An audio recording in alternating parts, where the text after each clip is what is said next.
I was sitting in my car outside the hospital, hands still trembling from a 36-hour shift, when my phone buzzed with a message that would change everything. My mother's text appeared in the family group chat, and I read it 3 times before the words fully registered. The Sterling family values tradition and decorum. It would be best if Zoe's outburst didn't ruin our perfect evening. You can still cook dinner and bring it over. That's the best way you can contribute this Christmas. My 7-year-old daughter, my brilliant autistic daughter who saw the world through the lens of astronomy and physics, reduced to an inconvenience, an outburst, a problem to be managed. Before I could even process that blow, my father's message came through. Clara, we need to discuss your Christmas gift. I've been looking at the Jura Z10 espresso machine. It's only $4,000. You make good money now, shouldn't be a problem. If you're watching this and you've ever felt invisible in your own family, if you've ever been treated like an ATM with a medical degree, please hit that like button. Subscribe to hear how the story ends because trust me, you won't believe what happens next. And drop a comment telling me if I'm crazy for what I'm about to tell you. But let me take you back to the beginning. Let me tell you how I ended up here exhausted and broken, reading words that finally shattered the illusion I'd been clinging to for 32 years. I'd just saved a life. A 23-year-old kid who'd wrapped his car around a telephone pole. When the paramedics brought him in, he was coding. I'd spent 40 minutes fighting death itself, my hands inside his chest refusing to let him go. We got him back. His mother collapsed in my arms, sobbing, thanking God, thanking me. And all I could think about as I drove home was whether I'd remembered to pack Zoe's sensory toys for tomorrow's therapy appointment. That's what my life had become. A careful balancing act between saving strangers and failing the people I loved, or at least failing in the eyes of my family. My mother, Eleanor Vance, came from old money. Not the kind that buys yachts, but the kind that buys respectability country club memberships and the certainty that you're better than everyone else. My father, Richard, had married into it and spent 30 years trying to prove he belonged. My younger sister, Izzy, 28, and never worked a day in her life, was the golden child. Beautiful, charming, and engaged to Carter Sterling, whose family made Eleanor's look middle class. And then there was me, the doctor, the single mother, the disappointment. I pulled into the parking lot of my small apartment complex, the one my mother had looked at with barely concealed disgust during her last visit. A physician living in a place like this, she'd said, running her finger along my kitchen counter as if checking for dust. Is this really the best environment for a child, especially one as special as Zoe? The word special had dripped with condescension, not special like unique or gifted. Special like broken, special like burden. I sat in my car for another 10 minutes, unable to make myself move. My phone rang. Izzy. I almost didn't answer. Clara, please don't make this difficult, she said before I could even say hello. You know how important this is to me. Carter's family is very traditional. Mom's just trying to make sure everything is perfect. Can't you just, I don't know, compromise? Compromise. That word had defined my relationship with my family for as long as I could remember. Compromise when Izzy needed money for her 3rd failed business venture. Compromise when Dad needed me to cover his gambling debts.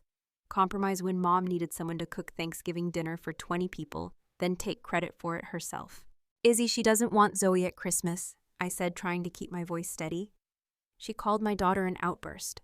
Well, you know how Zoe can be, Izzy said, and I heard her moving around, probably getting ready for another charity gala.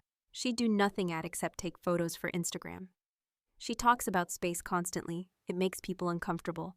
Mom's right that maybe it's better if you guys do your own thing. You could come over earlier, help set up and then leave before dinner. Help set up and leave, like hired help. Like I wasn't even family. I'll think about it. I lied and hung up. I finally made it upstairs to find Zoe curled up on the couch with Mrs. Chen, our neighbor, who watched her when I worked overnight. Zoe had her telescope book open, her finger tracing the constellation Cassiopeia. Mama, okay. She launched herself at me and I caught her breathing in the smell of her strawberry shampoo. Mrs. Chen made dumplings and we learned about neutron stars. Did you know they spin 600 times per second? That's faster than a helicopter blade. That's amazing, sweetheart, I said, nodding at Mrs. Chen gratefully as she gathered her things. Your mother called the landline, Mrs. Chen said quietly at the door. 4 times. I didn't answer. Of course she had. After Mrs. Chen left, I tried to make dinner, but my hands wouldn't stop shaking. The adrenaline from the ER had worn off, replaced by a bone-deep exhaustion that had nothing to do with lack of sleep. I ordered pizza instead, and Zoe and I ate it while watching a documentary about the Hubble telescope.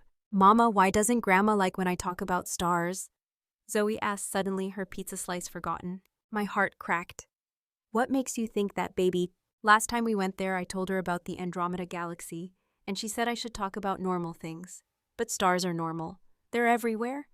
Her brown eyes, so much like my own, looked up at me with innocent confusion. Am I weird, Mama? No, I said fiercely, pulling her close. You're perfect. You're brilliant and curious and exactly who you're supposed to be. Don't ever let anyone make you feel small. But wasn't that exactly what I'd been letting them do to both of us? That night after Zoe fell asleep, I did something I should have done years ago. I opened my laptop and created a spreadsheet. I went through 2 years of bank statements, credit card bills, and Venmo transactions. Every loan to Izzy that was never repaid. Every emergency my parents had that somehow became my financial responsibility. Every expensive gift they'd demanded. Every dinner party I'd catered. Every crisis I'd solved with my checkbook. The number at the bottom made me physically ill. $27,800. That was the down payment on a house. A house with a yard where Zoe could set up her telescope and not worry about light pollution. A house where we could finally feel like we belonged somewhere. I'd given them the keys to my future and they'd thrown them away without a second thought. But it wasn't just the money. I scrolled through text messages, each one a little cut, a little dismissal. Can you take care of this? You're so much better at handling things. Your father and I need you to understand. Izzy's going through a hard time. She needs family support. You've always been the strong one, Clara. Strong. Another word that meant invisible. Strong meant I didn't need help.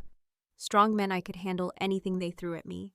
Strong meant they never had to ask how I was doing. I looked at the group chat again. That message about Zoe, about my baby girl who could name every planet and their moons, who wrote poetry about supernovas, who saw beauty in the mathematical patterns of the universe. They wanted to hide her away like a shameful secret. Something inside me broke, or maybe it finally healed. I opened a new browser tab and booked 2 tickets on the Amtrak to Chicago. Christmas Eve departure. I reserved a room at the Waldorf Astoria, the kind of place I'd never let myself spend money on, because what if my family needed something? Then I did something I'd never done before. I blocked my mother's number, then my father's, then Izzy's.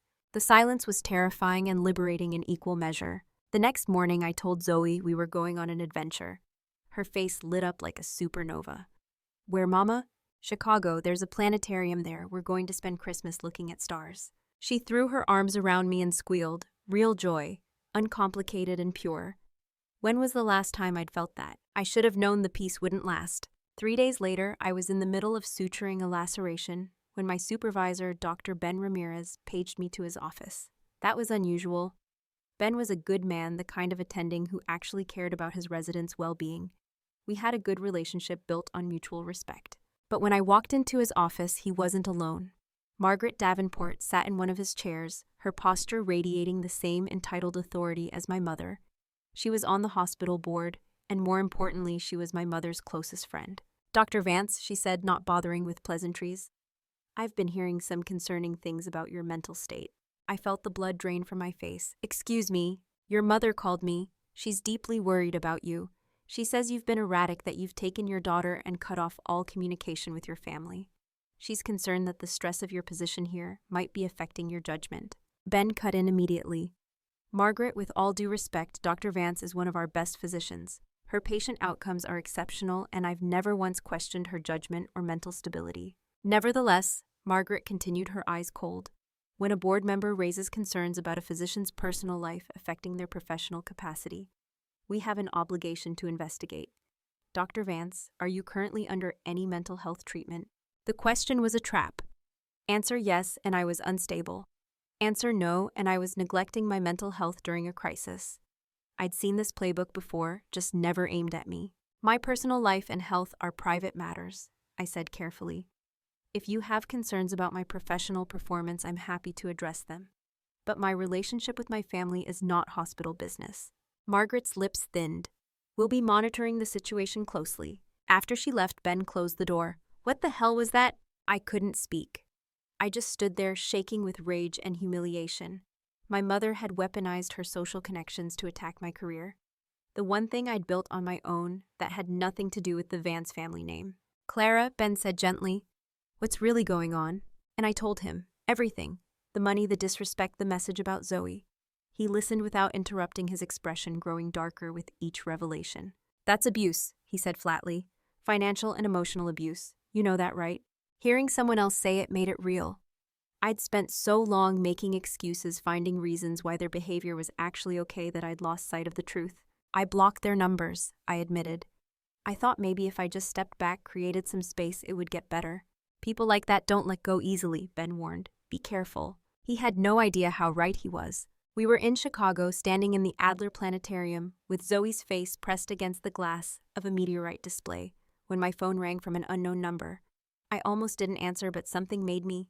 Dr. Vance, this is Judith Albright from Child Protective Services in Pennsylvania. The world tilted. I'm sorry, what? We received a report about your daughter Zoe. The caller expressed concerns about neglect and your mental stability. They stated that you'd taken the child and fled the state without notice, and that you've been exhibiting signs of psychological distress that may affect your ability to parent. I couldn't breathe. Through the ringing in my ears, I heard Zoe laughing at something the museum guide said. Laughing, happy, safe. Who made this report? I demanded. The caller wished to remain anonymous, but they provided specific details about your living situation and recent behavior. Dr. Vance, we need to schedule a home visit when you return. If you refuse to cooperate, we'll have no choice but to escalate this matter. We're on vacation, I said, my voice shaking. We're at a planetarium in Chicago. My daughter is standing 10 feet away from me, looking at meteorites and learning about the formation of the solar system. Does that sound like neglect to you? I understand this is upsetting, but we have to investigate every report. When do you return to Pennsylvania? December 26th. I'll schedule a visit for the 27th. Please be available. She hung up, and I stood there in the middle of the planetarium, surrounded by the wonders of the universe, feeling like I was falling into a black hole. My mother had done this. I knew it with absolute certainty. She'd tried to destroy my career. And when that didn't work, she'd gone after the one thing she knew would devastate me completely. She'd tried to take Zoe. The rage that filled me then was unlike anything I'd ever experienced. It was cold and clear and absolutely certain. I'd tried to walk away quietly. I'd tried to simply remove myself from their toxicity, but they couldn't allow that. They had to punish me for daring to set a boundary. Fine, if they wanted a war, they'd get one. I called Ben from the hotel room that night after Zoe was asleep. I need help, I said without preamble. My mother called CPS on me. Jesus Christ, he breathed. Okay, don't panic. My wife Rebecca, she's a family law attorney. Let me conference her in. Rebecca Ramirez was calm and professional even at 10 o'clock at night. She asked me detailed questions about my relationship with my family, about the finances, about every interaction I could remember. Then she said the words that would change everything. Don't react. Document everything. They're hanging themselves with their own lies, but we need evidence. Do you have any of these conversations in writing? Text messages, emails, and... I hesitated. I've been recording our phone calls since my mother showed up at my apartment and threatened me. You recorded them? Pennsylvania is a one-party consent state. I know my rights. Rebecca laughed, and it was the first time I'd heard something other than pity or concern in someone's voice when discussing my family. Smart, very smart. Here's what we're going to do. Over the next 2 hours, she walked me through building a case. Not for a lawsuit, not yet, but for CPS, for the hospital board, for anyone who might question my fitness as a mother or a physician. We organized everything chronologically. Bank statements showing the money I'd given them and never gotten back. Screenshots of demanding texts. Emails where they volunteered me for things without asking. And the recordings. Oh, the recordings. My mother's voice crystal clear, saying she'd told the Sterlings that I'd been hospitalized for a nervous breakdown, that she'd been so worried. A complete fabrication, but she'd said it so convincingly I almost believed it myself. My father admitting he'd gambled away $15,000 and needed me to cover it before my mother found out. Izzy laughing about how easy it was to get money from me, just tell me she was in crisis, and I'd write a check. This is gold, Rebecca said. Clara, this is airtight. They can't wiggle out of this. What do I do about CPS? You cooperate fully. You let Ms. Albright do her inspection. You provide her with documentation of Zoe's medical care, her therapy, her school records. You show her that your daughter is thriving, and then when she asks about the report, you give her a copy of everything we've compiled. You show her exactly who made that call and why. Will that be enough? Trust me. CPS investigators deal with false reports all the time. They can smell a vindictive family member a mile away, especially when that family member is dumb enough to provide specific details that only they would know. The inspection happened on a cold Tuesday afternoon. Judith Albright was a middle-aged black woman with kind eyes and a no-nonsense demeanor. She walked through our small apartment, noting the bookshelves full of science books, Zoe's telescope by the window, the artwork on the walls depicting galaxies and nebulae. Zoe, bless her, was herself. She showed Ms. Albright her rock collection, explaining the difference between igneous and metamorphic stones. She demonstrated how her weighted blanket helped her sleep. She talked about her therapy sessions and how they'd been learning about emotional regulation through something called the zones of regulation. "Your daughter is remarkable," Ms. Albright said after Zoe went to her room to work on a puzzle. "She is," I agreed. "She's the best thing I've ever done." Dr. Vance, I'm going to be frank with you. The person who called in this report provided very specific information about your family dynamics. They knew details about your mother's social connections, your sister's engagement, even the layout of your mother's house. This wasn't a concerned stranger. This was someone with intimate knowledge of your life. "I know who it was," I said quietly. "I suspected you might. I've been doing this job for 15 years. You know what I see here? A mother who works herself to exhaustion to provide for her child. A child who is clean, healthy, well-fed, and clearly loved. A home that may not be fancy, but is safe and nurturing." She paused. "You know what I don't see: neglect, abuse, instability. What I see is someone trying to use my agency as a weapon in a family dispute. And that, Dr. Vance, makes me very angry." I pulled out the folder Rebecca and I had prepared. "I think you should see this." She spent 20 minutes reading through it, her expression growing harder with each page. When she got to the transcripts of the recordings, she actually swore under her breath. "I'm closing this case immediately," she said, standing.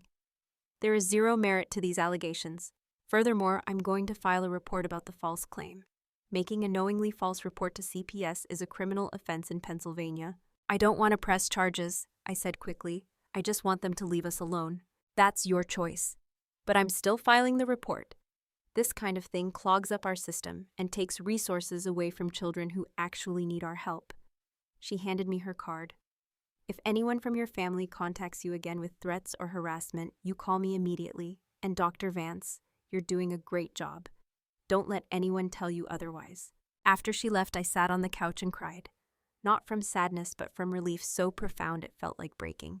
I thought that would be the end of it. I was wrong. 2 weeks later, Izzy's engagement party invitation arrived in the mail. It was addressed to me and Zoe, written in my mother's flowing script. "The Vance and Sterling families cordially invite you to celebrate the engagement of Isabella Grace Vance and Carter Ashford, Sterling III. I almost threw it away. Then I read the handwritten note paper-clipped to it. "Clara, we need to talk about your behavior. This has gone on long enough. It's time to put family first and stop this ridiculous tantrum. We expect you at the party. Carter's parents need to meet their future niece, and your continued absence is raising questions. Don't embarrass us further. Love, Mom." The audacity, the sheer breathtaking audacity. I called Rebecca. "They invited me to Izzy's engagement party." "Of course they did. They think you'll come crawling back terrified of being ostracized. Are you going?" "Should I?" "That depends. Are you ready to end this once and for all?" I thought about Zoe, about the life we were building together, about the house I was saving for the one with a yard and space for a proper telescope, about the blog I'd started, Navigating Toxic Constellations, where I shared my story anonymously and received messages daily from people who recognized their own families in mine. "Yes," I said, "I'm ready." Rebecca's plan was brilliant. We would attend the party, we would be polite and gracious, and we would bring Judith Albright as a surprise guest. "It's unorthodox," Rebecca admitted. But Ms. Albright agreed. "She wants to see your mother's reaction when confronted with the consequences of her false report. And having a CPS investigator there will make it very clear to everyone present that you're not the problem." The party was held at my parents' house, a sprawling colonial in the nicest part of town. Cars lined the circular driveway, expensive models that probably cost more than I made in a year. I held Zoe's hand as we walked up to the front door, both of us dressed simply but nicely. Zoe wore a navy blue dress with stars embroidered on the collar, a gift from Mrs. Chen. I wore a gray suit I'd bought for medical conferences. We didn't look like we belonged, and I was finally okay with that. My mother answered the door herself, probably watching for our arrival. Her eyes widened when she saw us, then narrowed. "Clara, how nice of you to finally show up. Hello, Mother. You invited us, remember? I didn't think you'd actually come, not after your little disappearing act. She looked down at Zoe with thinly veiled distaste. Zoe, try to behave yourself tonight, please. Carter's family is very important. I always behave, Grandma, Zoe said seriously. Mama says behavior is about respecting people's boundaries and communicating clearly. Are those the behaviors you mean? Eleanor's mouth tightened. Just don't talk about space all night. But the Sterlings might want to know about the James Webb Telescope, Zoe said, confused. It's discovering new galaxies. That's important. Come along, Clara, Eleanor said sharply, ignoring Zoe entirely. The guests are in the garden. The backyard had been transformed into something out of a magazine. White tents, strings of light servers in black and white carrying trays of champagne. Izzy stood in the center of it all, radiant in a cream-colored dress that probably cost more than my rent. Carter at her side. Carter Sterling III was exactly what you'd expect. Tall, handsome, in a bland way, with the easy confidence of someone who'd never questioned their place in the world. His parents stood nearby, equally polished and perfect. Clara, Izzy rushed over, her smile bright and fake. You came and you brought Zoe. She bent down to Zoe's level. Hi, sweetie. Why don't you go get some cookies from that table over there? The grown-ups need to talk. I'd prefer she stay with me, I said evenly. But Clara, we need to discuss, everything that's been going on. Adult stuff. Then we can discuss it with Zoe present. She's part of this family too. The smile slipped from Izzy's face. Fine, whatever. Look, I know you're upset about the Christmas thing, but Mom's right. This is a really important time for our family. Carter's parents are very traditional, and we need to present a united front.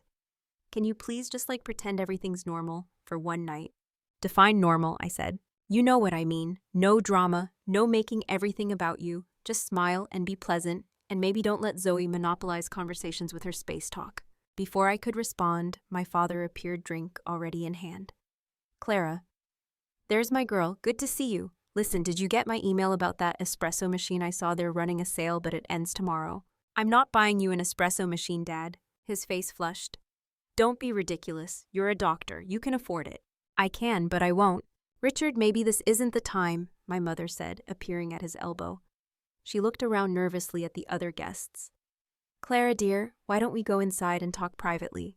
I don't think so, Mother. I'm actually quite comfortable here. Her eyes flashed dangerously. Don't make a scene, not tonight. I'm not making anything. I'm simply standing here with my daughter. That's when Carter's parents approached. Patricia and Ashford Sterling Jr. were old money aristocracy, the kind of people who wore their wealth like a second skin. You must be Clara, Patricia said warmly. We've heard so much about you, a physician. How wonderful, and this must be your daughter. Zoe, I said, squeezing her hand. Say hello, sweetie. Hello, Zoe said politely. Do you know that Betelgeuse might go supernova any time in the next 100,000 years? It's one of the largest stars visible from Earth. Patricia's face lit up with genuine interest. Is that so? How fascinating. Are you interested in astronomy, dear? It's her passion, I said, feeling my mother's glare like a physical weight. How wonderful to have such a focused interest so young, Ashford said. Carter was obsessed with dinosaurs at that age. Drove us absolutely mad with facts about the Cretaceous period. It was such a normal, kind response that I almost didn't know what to do with it. These were the people my family had been terrified would judge us. Eleanor, you didn't mention your granddaughter was so bright, Patricia continued. You must be so proud. My mother's smile was brittle. Oh yes, very proud, though sometimes she can be a bit intense with her interests. All the best minds are, Ashford said firmly. My brother is autistic, brilliant mathematician, some of the finest work in his field. The silence that followed was deafening. My mother had clearly never mentioned Zoe's autism to the Sterlings, probably hoping they'd never notice, or that Izzy could hide it somehow. Mama, I need to use the bathroom, Zoe whispered. Of course, baby. Do you remember where it is? She nodded and headed inside. I watched her go, my heart clenching with protective love. That's when I saw Judith Albright arrive, Rebecca at her side. They'd timed it perfectly. Clara, Rebecca called, waving. Sorry we're late. My mother turned her social smile in place. And who might you be? Rebecca Ramirez, family law attorney. And this is Judith Albright. She works for Child Protective Services. The color drained from Eleanor's face. Why would... Ms. Albright had some questions about a report that was filed regarding my client, Rebecca said pleasantly. We thought this might be an appropriate time to address them, given that the person who filed the report is likely here tonight. I don't know what you're talking about, Eleanor said, but her voice was shaking. Mrs. Vance, Judith said, her voice carrying across the suddenly quiet patio. Did you or did you not call Child Protective Services on December 22nd to report your daughter for child neglect? The gasps from the assembled guests were audible. I never, how dare you come here and make such accusations, Eleanor sputtered. I have the call recording, Judith continued calmly. The caller provided very specific information that only a family member would know. The caller also made several demonstrably false claims, including that Dr. Vance had been hospitalized for a mental breakdown, that she was financially unstable, and that the child was living in squalor, all of which I personally confirmed to be untrue. Eleanor, what is she talking about? Patricia Sterling's voice cut through the murmurs like a knife. It's a misunderstanding, Eleanor said desperately. I was concerned, that's all. A mother's concern. Clara had been acting so strangely, cutting us off, refusing to communicate. You told people I'd been hospitalized. I said, my voice steady despite the adrenaline coursing through me. You lied to the hospital board about my mental state, trying to sabotage my career. And when that didn't work, you tried to have my daughter taken away. That's not, I never intended. Eleanor looked wildly around at the guests, all of whom were watching with horrified fascination. I have recordings, I continued, of you, of Dad, of Izzy, talking about how easy it was to manipulate me to take my money to use me. I have bank statements showing $27,000 I gave this family in 2 years. Money I'll never see again. Money that was supposed to be for Zoe's future. Clara, please, Izzy said, tears streaming down her face. Don't do this. Not at my engagement party. Your engagement party that I wasn't actually invited to until Mom realized it looked bad to exclude me. The party where you asked me to hide my daughter because she might embarrass you. Carter had been silent throughout all of this, but now he stepped forward. His face was pale, his jaw tight. Is this true, Isabella? Did you ask her to hide her child? I didn't, it wasn't like that, Izzy protested. I just meant that maybe Zoe would be more comfortable at home, you know how she gets. No, Carter said flatly. I don't know how she gets. You've never let me meet her. Every time I asked about your niece, you changed the subject. Carter, please, you have to understand. Izzy reached for him, but he stepped back. My brother is autistic, he said, his voice hard. Did you know that? Did your family know that? Because I'm starting to think that's why I've never been allowed to meet your niece. You were ashamed of her. No, I love Zoe, You just what thought my family would judge you. We're not monsters, Isabella. But your family apparently is. Ashford Sterling moved to stand beside his son, and the look he gave my mother was one of pure contempt. Mrs. Vance, I've spent 30 years in business. I've dealt with all manner of unscrupulous people. But using a government agency to attack your own daughter, trying to have your granddaughter removed from a loving home, that's not just cruel, that's criminal. Mr. Sterling, if I may. Judith Albright stepped forward. Making a false report to Child Protective Services is indeed a crime in Pennsylvania. I've already filed a formal complaint with the district attorney's office. Whether they choose to prosecute is up to them, but I've made my recommendation clear. Eleanor swayed on her feet. My father tried to put his arm around her, but she shook him off.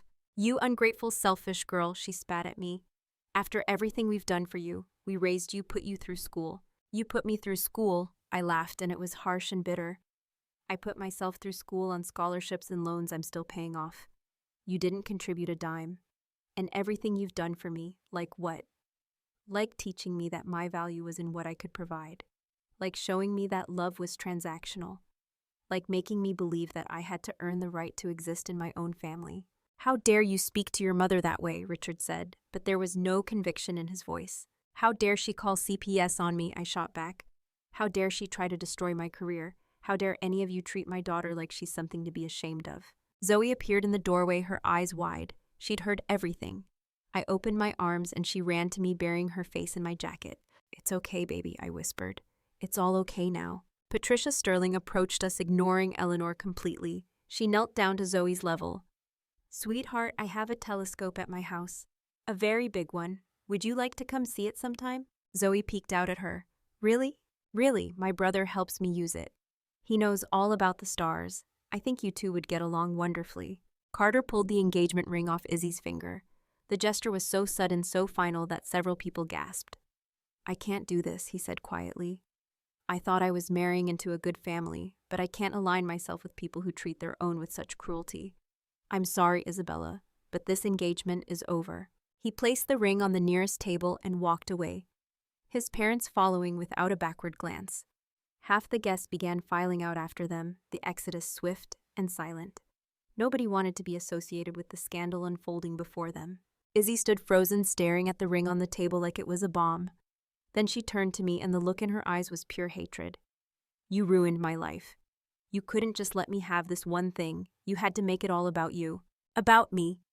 The words came out as a laugh. "Izzy, I was prepared to walk away. I blocked your numbers, I left. But you couldn't let me go.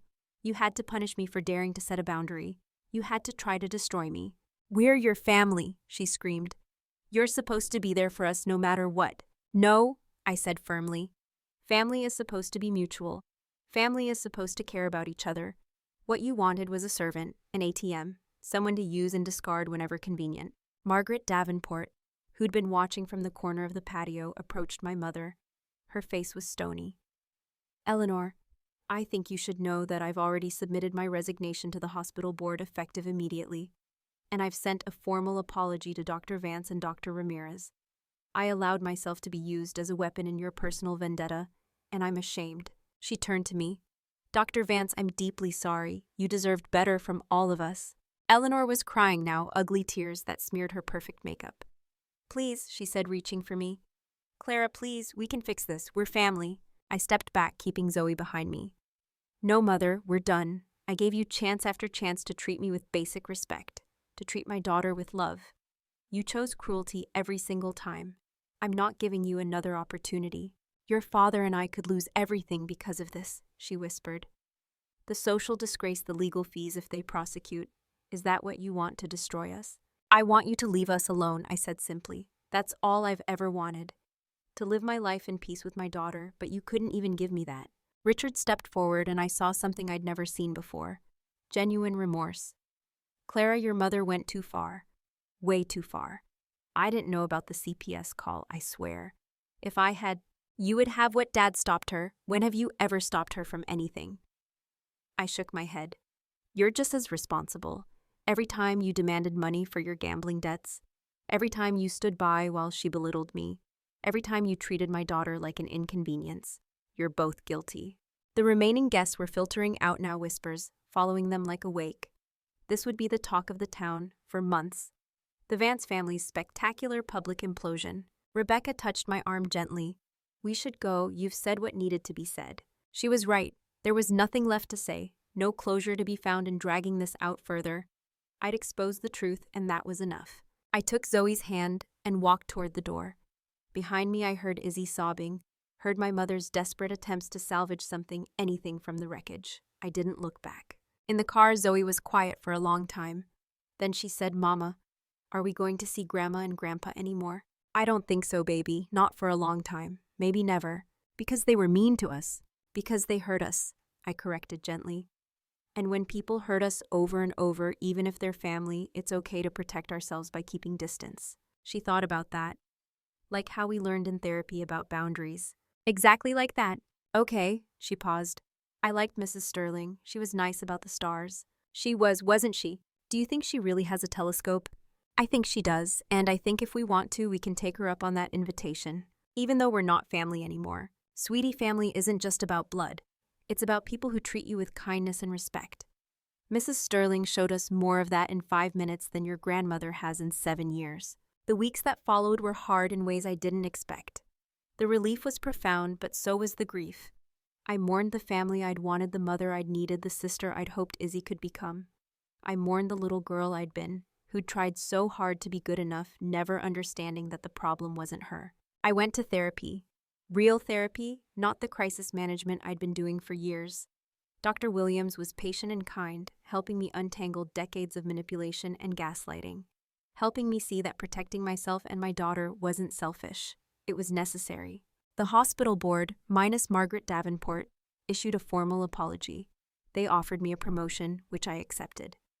Associate Director of Emergency Medicine. It came with a significant raise and the validation that I was good at my job regardless of what my mother had tried to make them believe. The district attorney did file charges against Eleanor for making a false report. She pleaded guilty and received probation and a fine. The social consequences, however, were more severe than any legal punishment. The scandal had thoroughly destroyed her reputation in the circles she'd valued so much. Richard surprisingly reached out 3 months later, not through my mother, but on his own. He asked if we could meet for coffee. I almost said no, but Dr. Williams encouraged me to at least hear him out. You don't owe him forgiveness, she said, but if there's any part of you that wants to understand, that wants to see if there's something salvageable, it might be worth one conversation. We met at a neutral location, a Starbucks halfway between my apartment and my parents' house.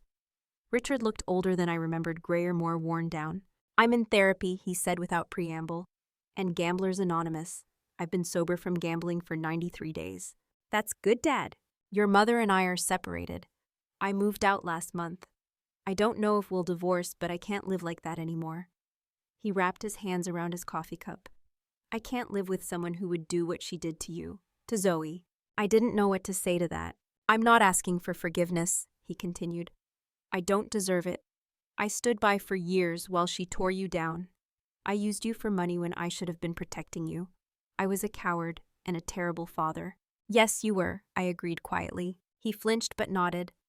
I know, and I know it's probably too late, but I wanted you to know that I'm trying to be better.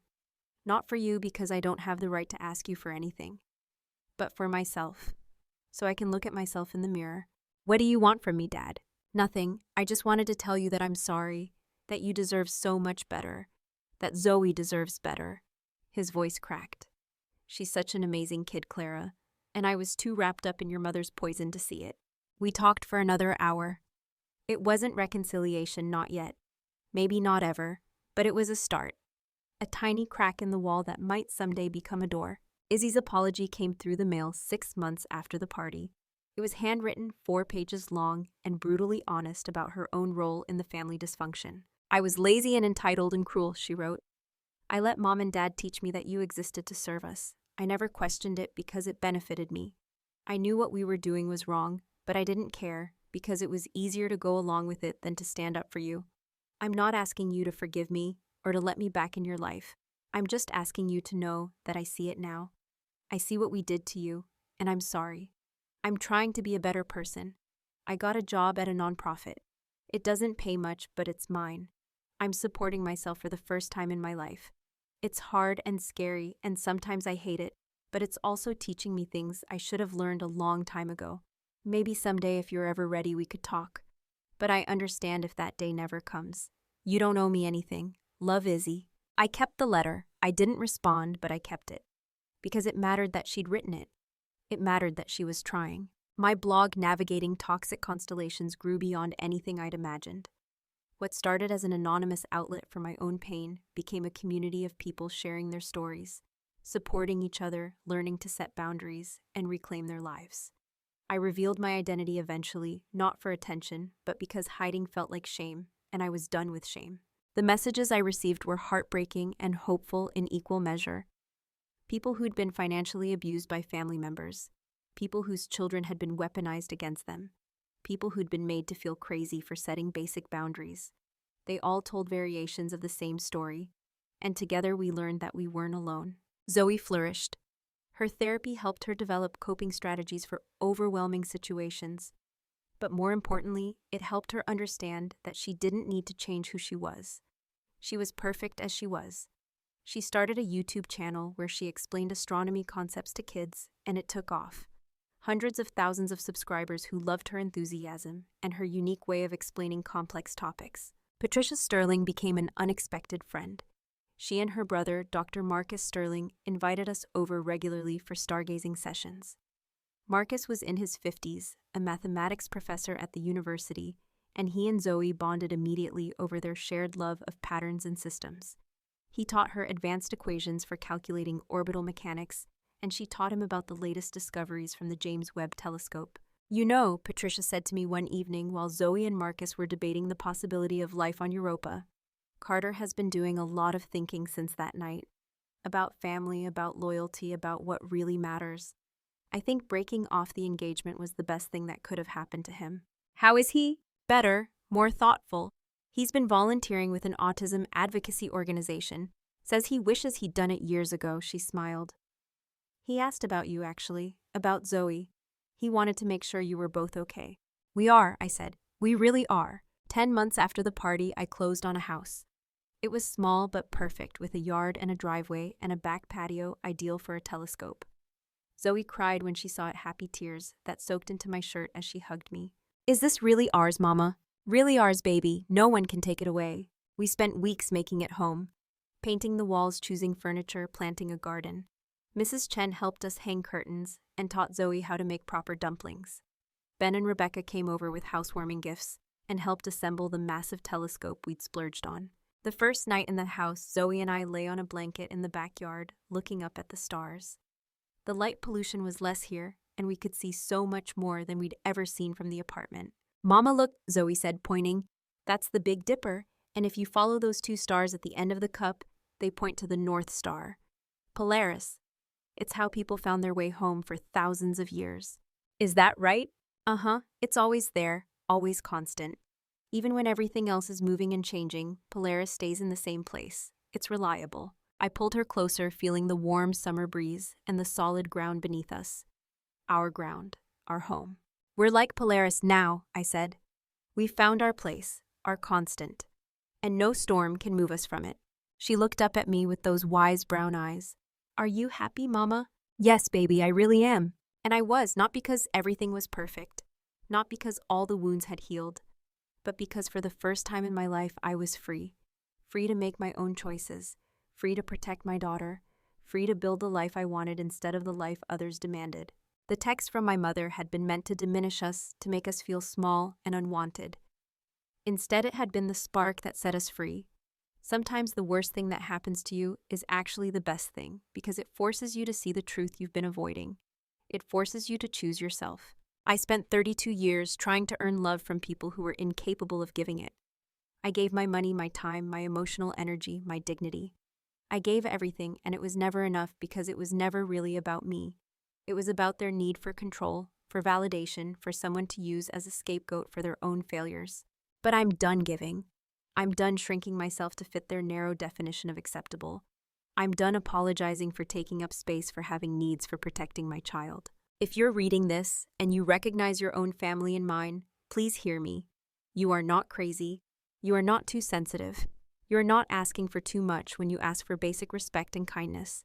You deserve to be treated with dignity. You deserve to protect yourself and your children. You deserve to walk away from people who hurt you, even if they're family, especially if they're family. Setting boundaries isn't cruel. Going no contact isn't abandonment. Protecting yourself isn't selfish. It's survival. It's choosing life over a slow death by 1,000 cuts. The people who truly love you will respect your boundaries. They'll apologize when they hurt you. They'll do the work to be better. And the people who don't, they're showing you exactly who they are. Believe them. My daughter taught me that. Every time she looks at the stars, she sees infinite possibility. She sees beauty and wonder and endless questions to explore. She doesn't see obstacles or limitations. She sees potential. That's how I'm choosing to see my life now. Not as damaged by what my family did, but as full of potential. Potential for growth, for joy, for authentic connections with people who value me for who I am, not what I can provide. The universe is vast and full of stars. Some burn bright and warm, giving light and life. Others collapse into black holes, consuming everything around them. I spent too long orbiting a black hole, letting it pull me in, drain my light. But I broke free, and now I'm a star in my own right, shining for my daughter, showing her that it's possible to survive, to heal, to thrive. So here's my question for you. Are you orbiting a black hole? Are you giving your light to people who only want to consume it? And if you are, what's stopping you from breaking free? It won't be easy. It might be the hardest thing you ever do. You'll doubt yourself. You'll feel guilty. People will tell you you're wrong, that you're being dramatic, that family is everything. But family is only everything if it's healthy. Toxic family is worse than no family at all. You deserve peace. You deserve joy. You deserve to wake up every morning without that knot of dread in your stomach. You deserve to build a life that makes you happy, not one that makes other people comfortable. It took me 32 years to learn that lesson. I hope it takes you less. If this story resonated with you, if you've been there or you're there now, please like this video, subscribe to follow more of our journey, and comment below with your own stories. Let's build a constellation of survivors, people who chose themselves and found their way home. Remember, you are not alone, and you are worth fighting for. The North Star is constant. Be your own North Star. Find your way home.